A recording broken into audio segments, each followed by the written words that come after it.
This is a video tutorial on how to disassemble a damper unit for the P600, R3000, or 3880 systems. Before we go into this, I just want to say that a lot of this can be prevented if you just flush every 2.5 months. Also, something to consider is the cost. If you are having problems on the white or black side, this weird looking damper is very expensive. So sometimes it may be more cost effective to buy a whole new unit, and easier and just a lot less painful. But anyhow, if you do need to change out a damper and it's not on the white side or black, then go ahead and just change out the regular dampers. Also, before you do this, make sure your cartridges are removed from your system, no matter which system you have. Also, you'll need a Phillips and a flathead screwdriver, pretty small one, and a t-shirt just to catch any ink that may gush out when you remove these two screws, and we'll get to that right now. Okay, so the first part, we'll just remove this tab. Alright, we'll grab our Phillips screwdriver and take these two screws out. I call this the hammerhead of the unit.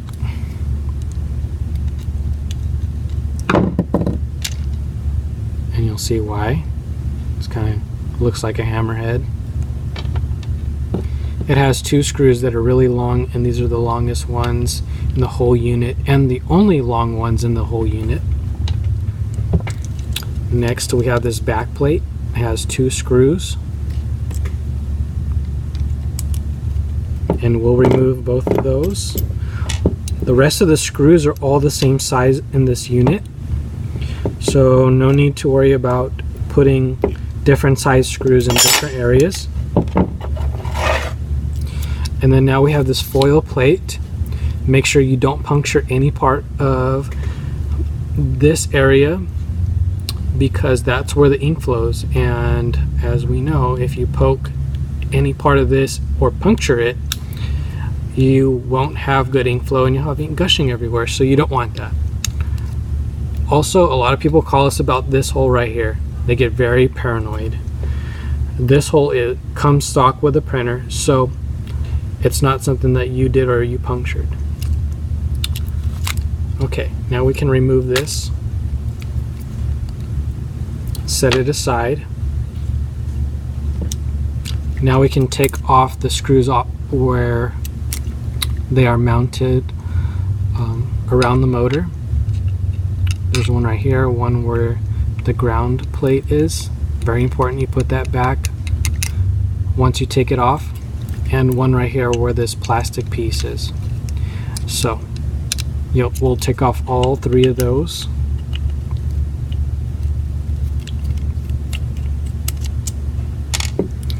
Never over tighten any of these screws so that they don't get stripped.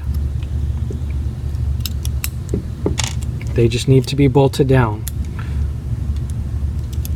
This one, we're just going to take the screw off.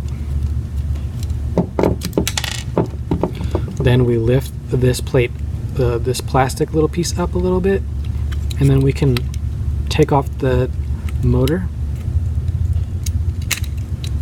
See, it should lift off like that.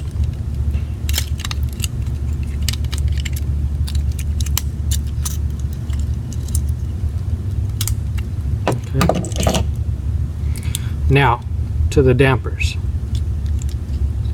Very easy. They've got some tabs. Okay, and that's why we have this flathead screwdriver, is to push the tab and lift up, or if you have some nails you can also do that. Just going to pull the tab and lift up on these two. Okay, if you have to change out the weird damper and you have one, there's just one little screw right here you can take out and remove the damper. The rest are really easy too, but we'll go through them anyways. You first take out the tab, and then you lift up, and then we'll pull out. Okay,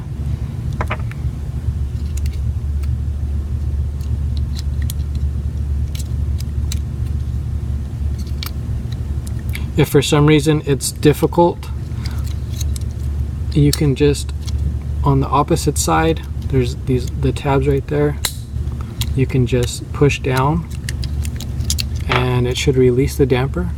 Notice on one side I'm using my nail, the other side I'm just pulling out.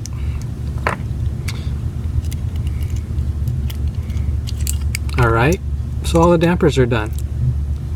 We can now just put them back. I'm sliding it in the other way first. Slide it in.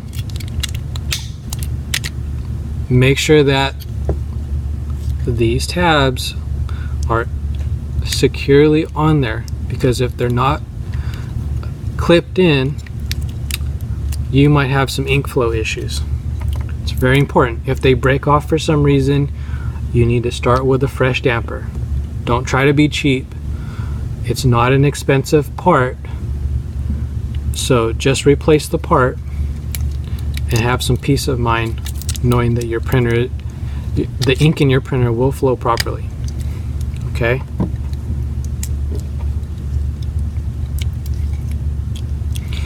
Next we have those. There's some ports there, so the bottom goes onto those ports.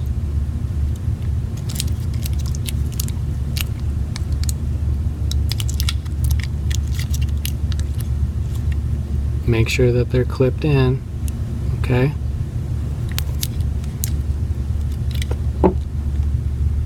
All right. Now it's time to put the motor back on. Remember that this side goes in back of that plate.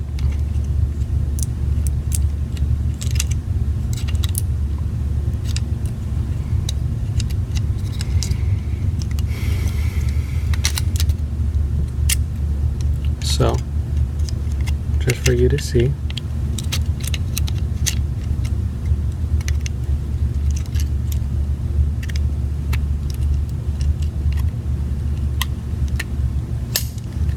It should clip in like that and make that noise, or sometimes it may not.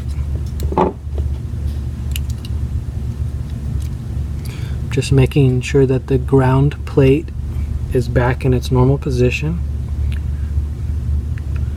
Now we can bolt it down.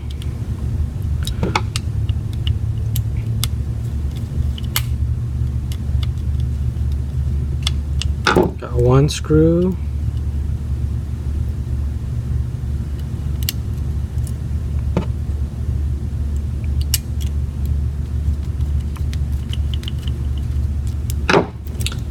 Got the other one down where the ground plate is, one of the most important ones. And now where that plastic plate is.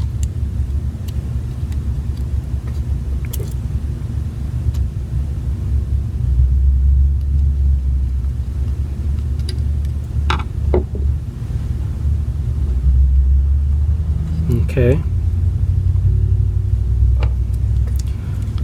Now this piece,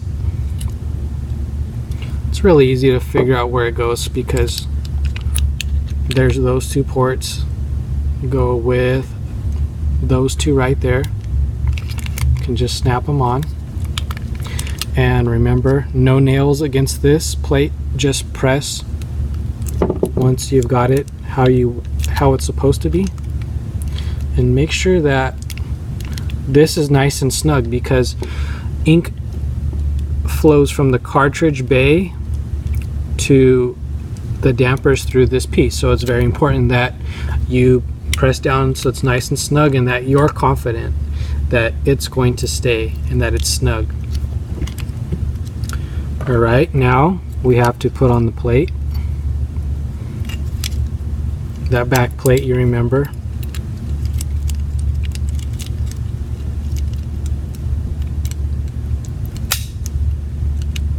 It should fit in really nice against it, so if it doesn't, then you know that there's an issue.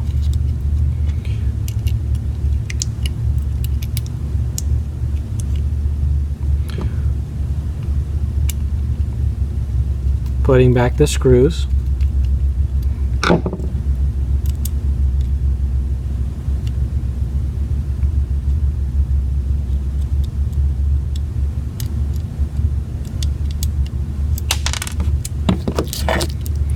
My screwdrivers are magnetic, so sometimes it's better just to put them on the screwdriver first. As you've noticed, I've already dropped one. Okay, so this part is probably one of the most important parts, and the reason is because there should not be any space in between, just slightly, like how you see now. It should just barely be some space, but not an extreme amount. If there is, then you will have ink gushing out, and if you strip these screws, you'll have ink gushing out over your print head and possibly cables.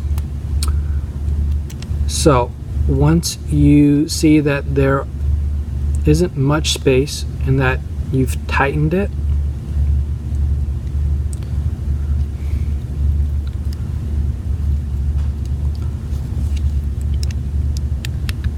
see how there's really not much space right here. I know that it's tight enough on this side, so I don't want to tighten any more than that. You just want to be very careful and go slow.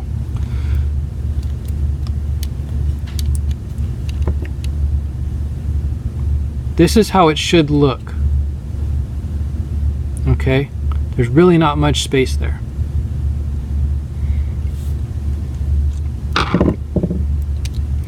Lastly, we have the little clip. If you are having trouble putting this on, remember that the longer slots are the ones that go on top.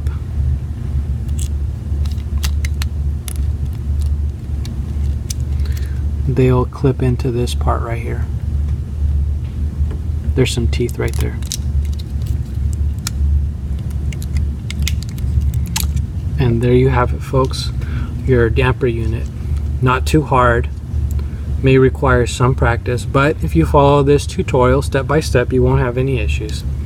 If you do, for some reason, give us a call or send us an email, and don't forget to subscribe to my YouTube channel. Thank you.